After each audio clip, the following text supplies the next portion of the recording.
একজন একটি প্রশ্ন করছেন, মেম্বার ছাড়া কি খুতবা দেওয়া জায়েজ হবে?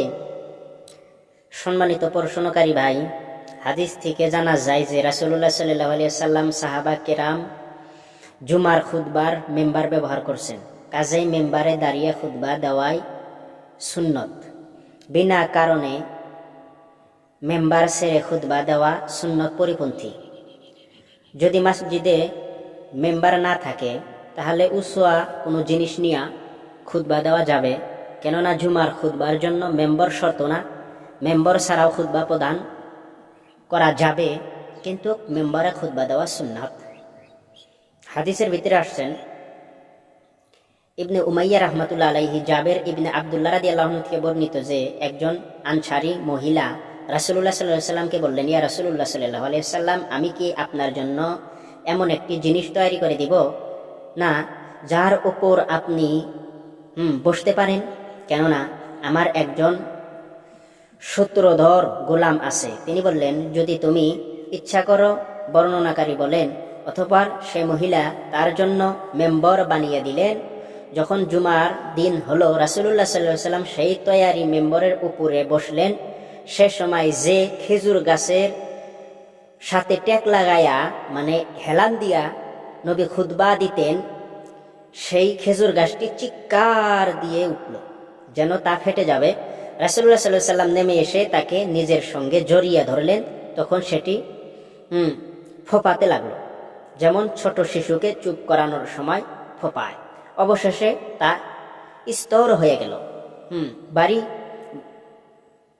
রাবি বলেন, খেজুর গাছটি জিকির নসিহত শুনত, তা হারানোর কারণে কেঁদেছিল। আশা করি আমরা জুমার দিন মেম্বরের উপরেই খুতবা দেওয়ার চেষ্টা করব, যেহেতু মেম্বরের উপরে খুতবা দেওয়া সুন্নাত। যদি মেম্বর না থাকে, কোনো ফিরা জাতীয় কোনো উঁচা জিনিস নিয়ে আমরা খুতবা দেওয়ার চেষ্টা করব। তারও যদি ব্যবস্থা না থাকে, মসজিদে মেম্বরই নাই, তারও ব্যবস্থা নাই, তবে এমনি খুতবা দিলেও চলবে, কিন্তু সুন্নাত পরিপন্থী হবে। সুন্নাত পরিপন্থী হবে, সুন্নাতের বরখেলাপ হবে। যেরকম নমাজ পড়তে হইলে 17 টাকা দরকার। আমি 17 ডাকছি ঠিকই, কিন্তু আমার কি হুনো পর্যন্ত বাইর হইয়া হয়েছে। তে মানে আমি ধরেন যে ওই যে কি গুঞ্জি একটা কয়, স্পিডিং গুঞ্জি পিন দিলাম, হাফ হাতা গুঞ্জি, হাফ হাতা গুঞ্জি পিন দিলাম, হাফ হাতা গেঞ্জি পিন্দা আমি নমাজ পড়তেছি। নমাজ কিন্তু আমার হয়ে যাব।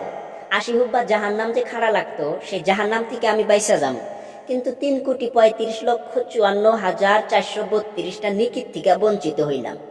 আমি যখন রুকেতে যাইতাম, তখন আমার ওজন বরাবর সোনা আল্লাহ রাস্তায় দান করার সব পাইতাম, সেটার থেকে বঞ্চিত হইলাম। আমি যখন কেরাইত পড়ব, একটা করে দাঁড়ায় নমাজ পড়লে একটা করে আখরের বিনিময় 100 নিকি। 100 নিকির থেকে আমি বঞ্চিত হইলাম। একটা করে আয়াতের বিনিময় একটা করে গর্ভবতী উট আল্লাহ রাস্তায় দান করার সব পাওয়া যাইতো, সেই সওয়াবের থেকে আমি বঞ্চিত হইলাম। কিন্তু নমাজ আমার হয়ে গেল, জাহান্নাম থেকে বাঁচলাম। এতটুকু বুঝছেন? জুমার দিন মেম্বার ছাড়াও খুতবা দেওয়া যাবে, এমন কথা না যে যাবে না, নমাজ হবে না।